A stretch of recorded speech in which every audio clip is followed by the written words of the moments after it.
الحمد لله وحده لا شريك له والصلاة والسلام على من لا نبي بعده أما بعد أعوذ بالله من الشيطان الرجيم بسم الله الرحمن الرحيم إنا نحن نزلنا الذكر وإنا له لحافظون۔ ہم نے اس قرآن کو اتارا ہے اور ہم ہی اس کی حفاظت کرنے والے ہیں۔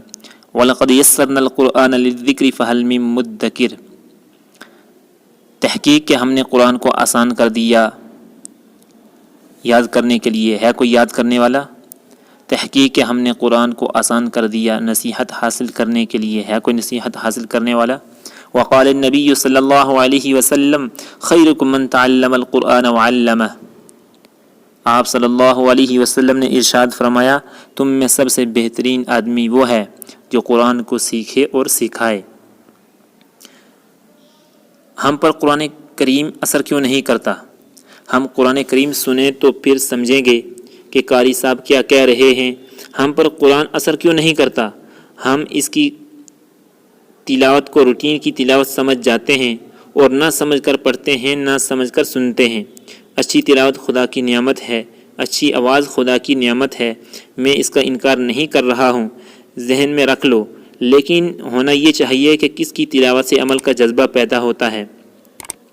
فائدہ تو تب ہوگا نا، تلاوت تھوڑی صحیح سن کر عمل کر لے، یقین کریں آدمی کا کلیجہ پھٹ جاتا ہے اگر خدا کے کلام کو سمجھ کر پڑھیں گے خدا کیا فرماتا ہے۔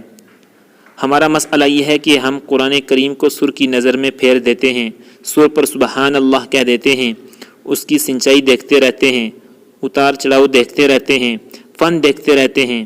صحابہ کرام رضوان اللہ تعالی علیہم اجمعین میں یہ فن تھا کہ جب وہ رات کو تلاوت کرتے تو ابو جہل بھی چھپ کر سنتا تھا، جب قرآن پڑھتے تھے تو مخالف بھی سنتا تھا۔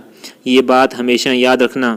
قرآن کریم پر عمل کی توفیق مجھے تب ملے گی جب میں قرآن کریم کی آیت کا مخاطب خود کو سمجھوں گا کہ یہ آیت میرے لیے ہے، یا اللہ نے خطاب مجھ سے فرمایا ہے۔